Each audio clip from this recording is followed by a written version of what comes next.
मु काहारी सुना की रूपा की वस्त्र लोभ करिनथली। किए कहउछंती? प्रेरित पाउलो।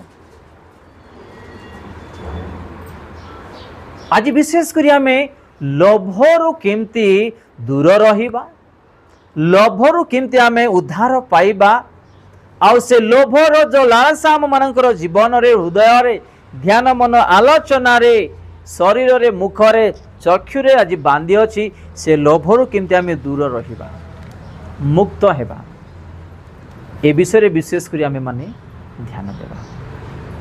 कारण गोटे लोभ गोटे मनुष्य को विनष्ट करदेव, गोटे लोभ ईश्वर राज्य रु दूर कर, गोटे लोभ आमर आत्मिक को नष्ट कर, गोटे लोभ प्रार्थना रु दूर कर एवं पवित्र आत्मा ठारू दूर करदेव।